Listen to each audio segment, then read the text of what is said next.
cả tháng năm dành cho em vội tan trong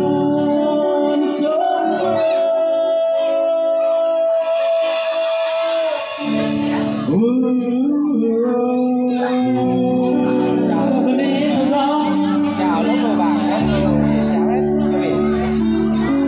chào hết vâng, thật tuyệt vời, có thật là một giọng ca rất là khiêm tốn thưa quý vị. Thực ra mà nói rằng là giọng ca này rất là hay, mà bạn cứ nói rằng mình hát không hay, phải không ạ? Một giọng ca rất là đặc biệt, rất là tuyệt vời. Xin cảm ơn bạn rất là nhiều. Và cũng chúng tôi mời quý vị chúng ta cùng chào đón giọng ca của một người bạn tiếp theo.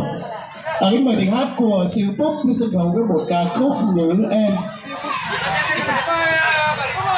Kính mời tiếng hát của siêu pop lên sân khấu với một ca khúc Nhớ Em để tiếp nối chương trình.